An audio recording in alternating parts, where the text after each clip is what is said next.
দেখবেন প্রথমেই রমাদান মাস আসার সাথে সাথে যে মানুষ অনেকগুলো বিশ্বাস, যে বিশ্বাসগুলো কোরআন এবং সহিহ হাদিস দ্বারা প্রমাণিত না, সেই বিশ্বাসগুলো পরিবর্তিত থাকে। এক নম্বরে বলে যে এই মাসের প্রথম 10 দিন রহমত, দ্বিতীয় 10 দিন মাগফিরাত, তৃতীয় 10 দিন নাজাত। তাহলে এবং ক্যালেন্ডার তৈরি করে প্রথম 10 দিন রহমতের 10 দিন, মাগফিরাতের 10 দিন, নাজাতের 10 দিন। এটা ভ্রান্ত আকীদা। এইটা যে হাদিসে বলা হয়েছে, হাদিসটা মুনকার। এই হাদিসের মধ্যে 2 জন বড় বড় রাবি আছে যাদের সনদ গ্রহণযোগ্য না, এরা জাল হাদিস বর্ণনা করে। ইউসুফ বিন জিয়াদ, আলী ইবনে জায়েদ ইবনে জুদান, এই 2 জনের কারণে মুহাদ্দিসিনে কেরাম বলছে এই হাদিসটা একেবারে মুনকার, পরিত্যাজ্য হাদিস। তাই সেইটা বাংলাদেশে বিশ্বাস করে বসে রয়েছে। দেখবেন রমজান মাস আসলে এই 10 দিন রহমতের চলে যেতেছে, আহারে রহমতের 10 দিন চলে যেতেছে। পুরা রমজান মাসেই তো রহমতের, পুরা রমাদান মাসে মাগফিরাতের, পুরা রমাদান মাসে নাজাতের। 10 দিন ভাগ হবে কেন?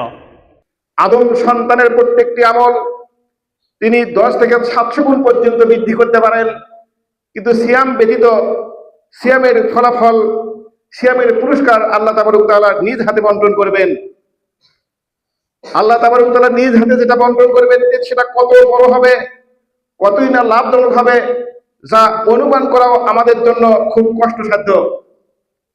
সম্মানিত উপস্থিতি, এই মাসটি হচ্ছে কোরআন নাজিলের মাস। মাসটির কতগুলো গুরুত্ব আছে, মর্যাদা আছে, যা ইতিপূর্বে আপনারা শুনে আছেন। কোরআন নাজিলের মাস হওয়ার কারণে মাসের গুরুত্ব আরো বৃদ্ধি করে দিয়েছেন আল্লাহ তাবারক তাআলা। মহান আল্লাহ মহাগ্রন্থ আল কোরআনে তাই তো বলেছেন, শাহরুর রমাদান আল্লাযী উনজিলা ফিহিল কুরআন হুদাল লিন-নাসি ওয়া বায়্যিনাতিন মিনাল হুদা ওয়াল ফুরকান।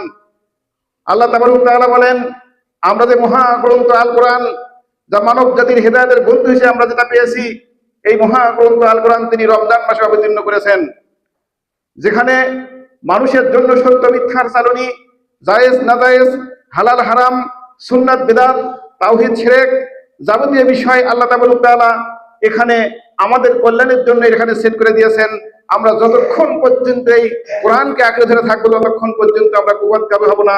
যে কোরআনের ব্যাখ্যা দিতে গিয়ে প্রিয় নবী মুহাম্মদুর রাসূলুল্লাহ সাল্লাল্লাহু আলাইহি সাল্লাম আমাদের জন্য সুন্নাহ রেখে গেছেন।